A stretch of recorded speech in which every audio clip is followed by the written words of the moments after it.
Okay, so this is the Bible study for 2 Samuel 18:19 through 19:8. And that text says, Now Ahimaaz, son of Zadok, said, Let me run and take the news to the king, that the Lord has vindicated him by delivering him from the hand of his enemies. You are not the one to take the news today, Joab told him. You may take the news another time, but you must not do so today because the king's son is dead. Then Joab said to a Cushite, Go tell the king what you have seen. The Cushite bowed down before Joab and ran off. Ahimaaz, son of Zadok, again said to Joab, Come what may, please let me run behind the Cushite. But Joab replied, My son, why do you want to go? You don't have any news that will bring you a reward. He said, Come what may, I want to run. So Joab said, Run. Then Ahimaaz ran by way of the plain and outran the Cushite. While David was sitting between the inner and outer gates, the watchman went up to the roof of the gateway by the wall. As he looked out, he saw a man running alone. The watchman called out to the king and reported it. The king said, If he is alone, he must have good news. And the runner came closer and closer. Then the watchman saw another runner, and he called down to the gatekeeper, Look, another man running alone. The king said, He must be bringing good news too.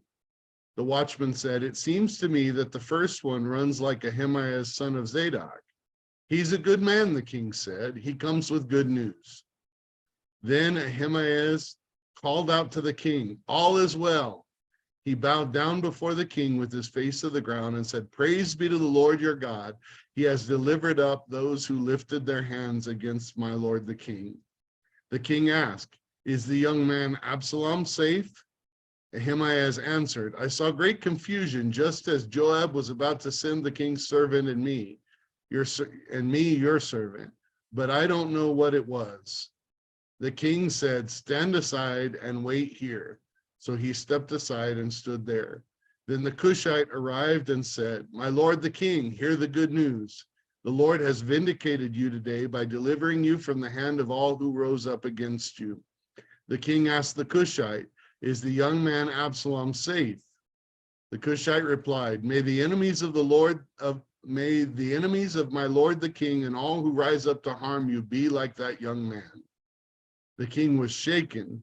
He went up to the room over the gateway and wept. As he went, he said, Oh, my son Absalom, my son Absalom. If only I had died instead of you. Oh, Absalom, my son, my son. Joab was told the king is weeping and mourning for Absalom. And for the whole army, the victory that day was turned into mourning, because on that day the troops heard it said, the king is grieving for his son. The men stole into the city that day as men steal in who are ashamed when they flee from battle. The king covered his face and cried aloud, Oh, my son Absalom, oh, Absalom, my son, my son. Then Joab went into the house to the king and said, Today you have humiliated all your men who have just saved your life and the lives of those of your sons and daughters and the lives of your wives and concubines. You love those who hate you and hate those who love you. You have made it clear today that the commanders and their men mean nothing to you. I see that you would be pleased if Absalom were alive today and all of us were dead. Now go out and encourage your men. I swear by the Lord that if you do not go out, not a man will be left with you by nightfall. This will be worse for you than all the calamities that have come on you from your youth until now. So the king got up and took his seat in the gateway. When the men were told the king is sitting in the gateway, they all came before him. Meanwhile, the Israelites had fled to their homes. All right, so this is an interesting text coming after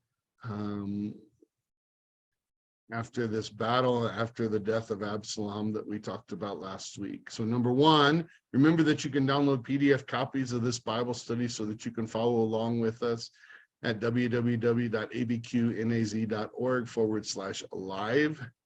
And then you can follow along with each question with us. Number 1 says, what happened in our text last week in 2 Samuel 17:24 through 18:18? A, Absalom took his whole army of Israel to meet David. That's true. B, David and his men received supplies and rest before they got there. Maybe Ahithophel was right. That's something we talked about. C, David mustered his men and split them into 3 groups under Joab, Abishai, and Ittai the Gittite, and wanted to march out with him, but his men would not let him. That's true. D, David gave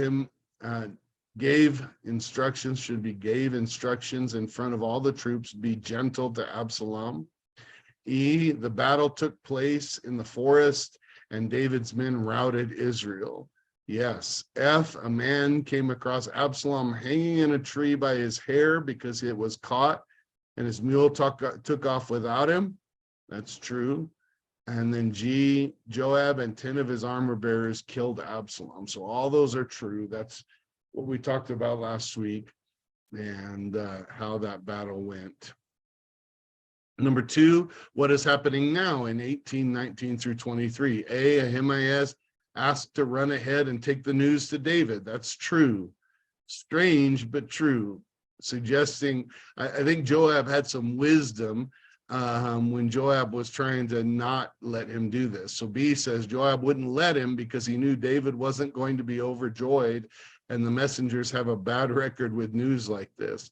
So yeah, Joab knew in the past messengers who, of course, they might have claimed to be a part of the killing, but messengers have been killed for this. And so he says, you don't have good news. Why do you want to go? David's not going to be happy about this. Go on a different day. Let me send a Cushite. Let me send somebody else, a non-Israelite, who is serving us to take this news, as opposed to you, because this is not going to go well for you if you take this news. C, Joab sent a Cushite to bring the news to David. That's true. D, Ahimaaz begged to run behind the Cushite and then outran him. So he did. He begged, and Joab said, fine, thinking, oh, he won't bring the news anyway because he'll be behind. But then he outran him.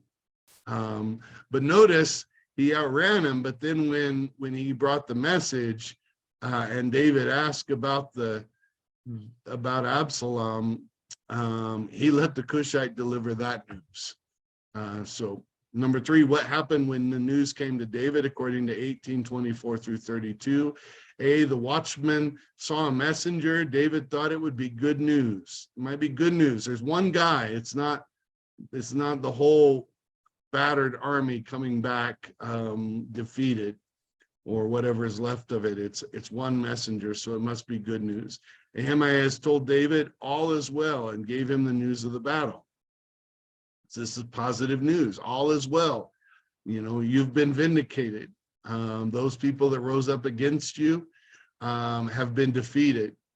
C, David asked about Absalom, and we know that's true. Then D, Ahimaaz told David he didn't know what happened in the confusion that he saw just before he was sent. So he says, when Joab went to send me and the messenger, there was a lot of confusion. I'm not sure what was going on. And he just didn't answer. All of a sudden, he didn't have an answer. So David told him to stand aside and waited for the Cushite. The Cushite arrived and brought David the news also, but he said, so when David asked this question, how's Absalom? He said, may the enemies of my Lord the king and all who rise up to harm you be like that young man. So what he's saying is, this guy got destroyed, and everybody that rises up against you should be destroyed. And so he said it not even he said, he didn't say, I'm so sorry, king, but your son is dead. He didn't present this in a way that was sort of apologetic or cushioning the blow. He said he's dead and he deserved it, and I hope everybody that raises their hand against you gets what he got, because it's what they deserve, which was a dangerous thing to say. It doesn't look like David, at least in these verses, responded in a way to hold the Cushite in any way responsible for that. But that was a rough way to tell him about that. Number 4, how did David respond to the good, and that's in quotes, the good news according to 1833? These messengers brought good news. They came excited to bring this good news, but David did not think it was good. Obviously, his son was dead, and he just kept repeating it over and over. And nobody, I think, would think that was, no matter what their child had done. I just can't imagine anybody thinking this was good news. For his kingdom, maybe a good news, but not for him. Number 5, what was Joab told in 19:1 through 4? A, he was told the king is weeping. That's true. B, for the whole army, the victory was turned into mourning. And so Joab was told the one thing, and sort of then this is what he saw after that. This is what happened. For the whole army, the victory was turned into mourning. So they're supposed to be celebrating. The messengers brought good news. The soldiers knew about the good news. They were fighting for the king that they loved. They were fighting for him to be restored to the throne of Israel, and they had won. And the enemy had been defeated, and the king who tried to take his place was killed. This is good news for all of them, but now because their king is mourning, now they too are mourning. And then it says the men stole into the city as those who are ashamed when they flee from battle. So in other words, the people, we don't say stole into the city anymore, but the people snuck into the city, like they were embarrassed, like they were ashamed, like they had fled from battle instead of won the battle. And so, man,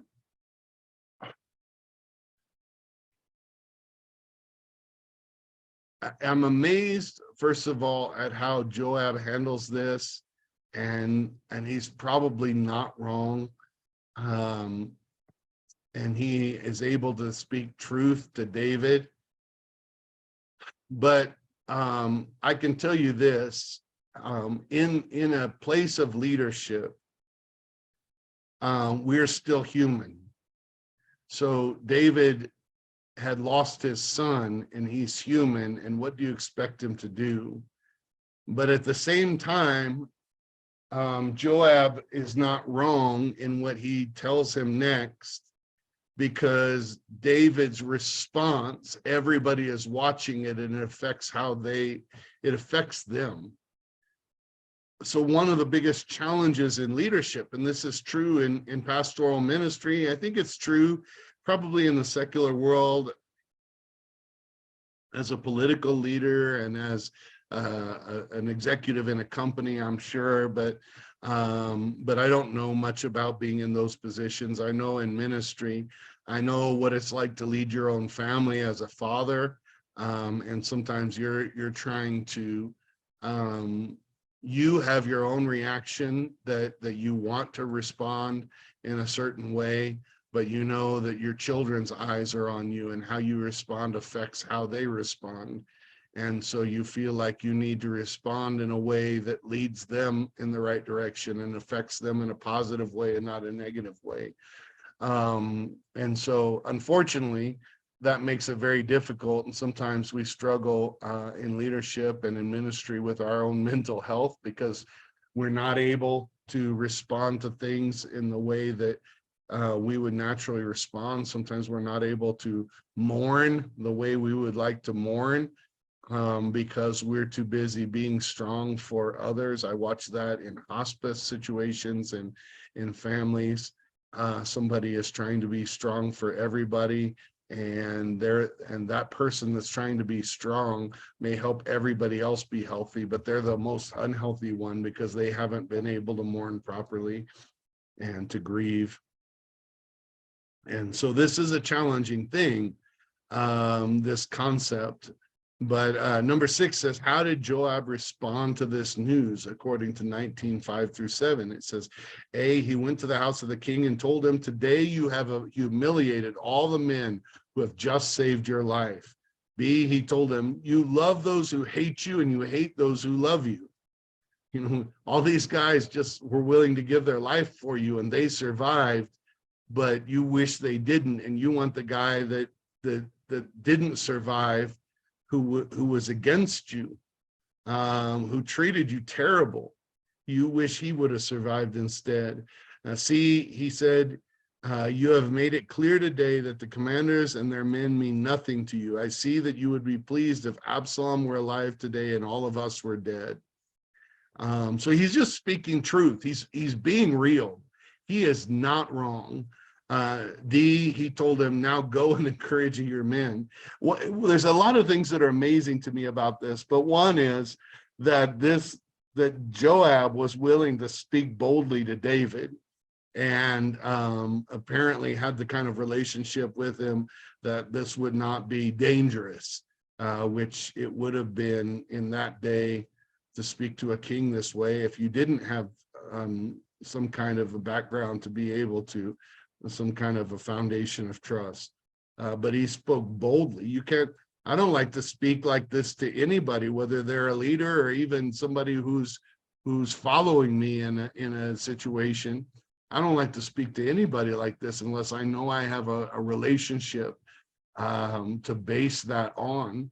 If you're going to be firm in your criticism, you have to have a relationship to build that on, or else they're not going to respond well to that. But somebody that you know loves you might respond to correction or criticism a little bit better.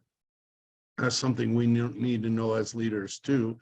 If the person who we're talking to, if we're bringing correction all the time to them and we have not made sure that they know that we built a relationship so that they know we love them, then their assumption when we're saying hard things is we're saying it to them because we hate them, or we're mad at them, or we're critical of them, and that's too often the case. So it's clear to me that Joab has this kind of relationship with David, or else this wouldn't have worked.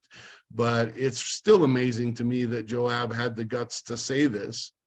And it was true. See, number 8 says, was Joab right? Joab was right.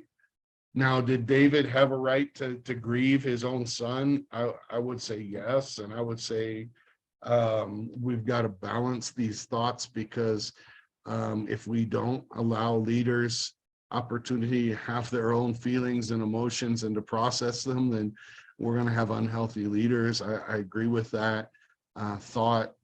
But I also believe that as a leader, I'm always thinking about how my response to something is going to affect the people around me. And I can be human. And in some cases, I mean, that can be used as a good, it can be good in leadership to show our humanity and our weakness, is what I mean. I can be human, but there are some moments when the honest truth is the people that are following, they don't care about me and how I'm feeling. They need somebody to care for them, and they need somebody to respond in a way that affects them in a positive way. And I got the choice. We got the choice. We can be the leader in that situation and care for those people and do the thing that they need to see, or we can decide that we're human and we can do what we need to do, and that's going to affect those people. And both have their pros and cons, and we got to decide what's important to us at some point. And number 9 says, would you be so bold as to tell the king something like this? Most of us probably not, is the honest truth. But it's interesting to me how David responded, because David went and sat in the gateway, And when the men heard that he was in the gateway, they went and stood before him. And I think that was the thing that needed to be done. Maybe David needed his time to mourn, to grieve, but also David needed to come and honor his men that fought for him. And maybe this was the balance. Maybe the opportunity to grieve was given, and then it was time to get up and go do the thing you need to do for your men. And he did that also. Maybe David needs somebody in his life. Maybe we all need somebody in our lives that can tell us when it's time to transition and not spend too much time in one mode. But these are just some thoughts here. I don't know if there's some good like spiritual truth in teaching this like groundbreaking thing, but we see the humanity of David here, and we see how he responds to one of his men, one of his subordinates, speaking to him this way, and he doesn't, kill him or fire him or whatever. He goes and does what he says because he knows there's truth in it, even if it was the hard thing to do, and even if it was probably the hard thing for somebody to say to him. And so I think there's a lot of truth in this passage that we can grow from, even if there's not maybe instruction per se in this passage.